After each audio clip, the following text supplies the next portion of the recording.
Hello ladies and gentlemen, my name is James with Curse, and this morning I decided I would try out the arena, try my luck, and see if I couldn't do decently well, and it turns out I did do pretty well. I got 8 wins, 2 losses with a Paladin aggro deck. This is the Hearthstone beta, and I decided I would record the pivotal 11th game, where I either win it all with the maximum amount of allotted wins, which is 9, or lose with a quasi-dissatisfactory 8. So here I'm being paired against Jaina Proudmoore, aka the Mage, aka Dude Massage, great name, and we can see my starting hand is definitely not the best. So I decided to recycle 3 cards. Blessing of Might is not a terrible starting card, but not really in this context. The Knife Juggler I definitely want to hold on to, and there is the card I'm looking for, Argent Protector. That comboed with Knife Juggler makes a very dangerous early game for any opponents. I'm not going to be able to play Knife Juggler this turn because she brought in a Mana Worm, plus Fire Blast, her hero ability, will just kill the Knife Juggler before he can juggle any knives, so that's no good.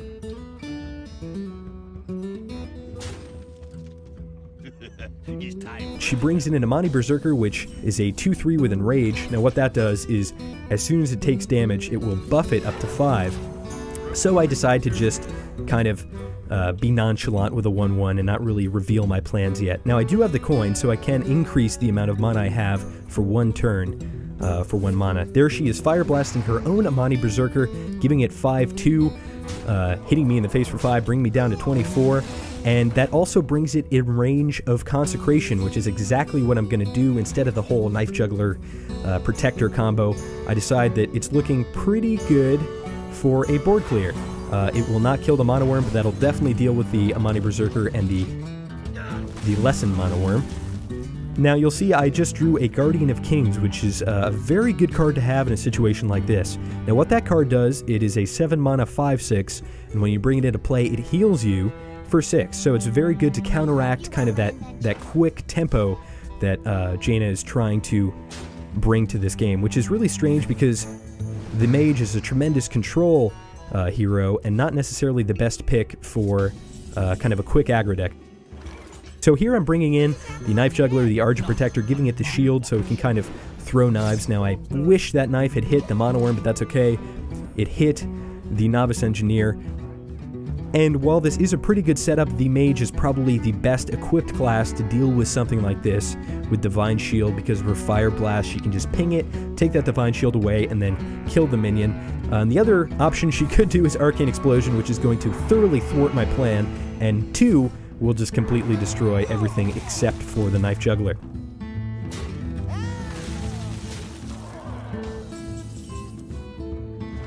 Luckily I draw another Knife Juggler, and at this point I feel that she's probably pretty overextended as far as spells, so she won't have too much more to deal with, say, a Knife Juggler and a Flesh-Eating Ghoul. So I opt to get the Flesh-Eating Ghoul in there because I know the Knife Juggler will potentially kill that Mana Worm, and it's going to buff the Flesh-Eating Ghoul to a nice 3/3, but hopefully that guy will get much bigger. She brings in an Argent Commander, which is a very good drop at this point, and she kind of makes a mistake in my opinion. She really should have used that Argent Commander to kill the Flesh-Eating Ghoul before it got too big. It wouldn't have killed the Argent Commander since it does have Divine Shield, so at this point I decide to give the Flesh-Eating Ghoul a Divine Shield of its own, my Knife Juggler hitting his mark there, popping the Divine Shield, at which point I decide I don't need the Bluegill Warrior and I can simply slam the Flesh-Eating Ghoul into the Commander and use my True Silver Champion to get in some damage of my own and heal myself back up, which can be very important in these kind of tempo-oriented matches. Now, I won't lie to you, this turn takes quite a while. However, I guess I can use this time to talk about how much I really like the telegraphing, the way you're able to see what your opponent is looking at, what cards they're looking at, what minions they're looking at. It's very cool, and it's very necessary for a game like this because, you know, kind of Magic the Gathering and Hearthstone and any TCG is really all about mind games and reading your opponent and seeing if they have something that's going to be able to deal with the secrets that you're bringing.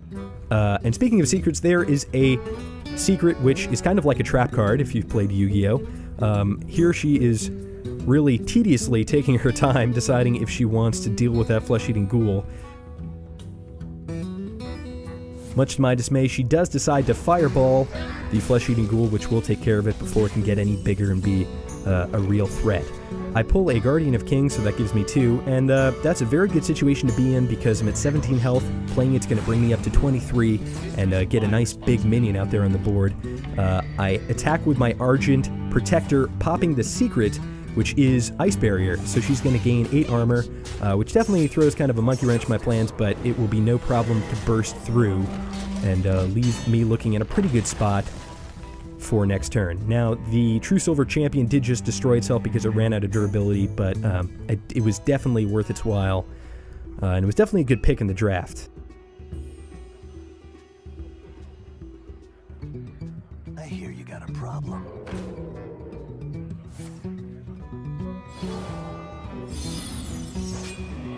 So here she plays an Assassin plus 2 mirror images.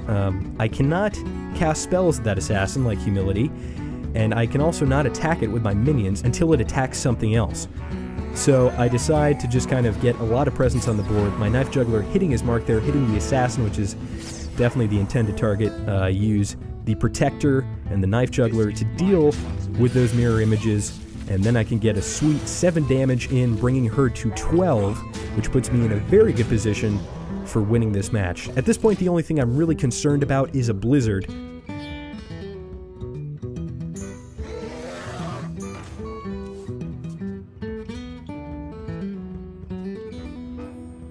Here he decides to attack that 5/6, that Guardian of Kings, and pops my secret, which was a very good move.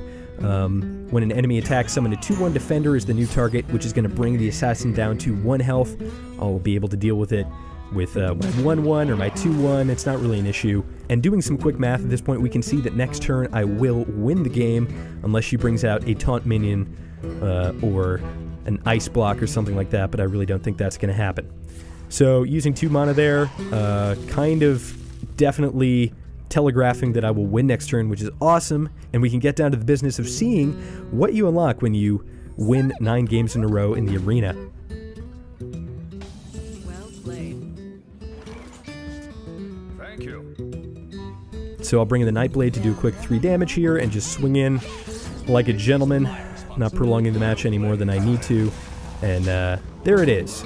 So let's move on to see what the illustrious Grandmaster whatever key is going to get me. So as it turns out, when you win 9 games in the arena, you can't play anymore. You cannot win anymore.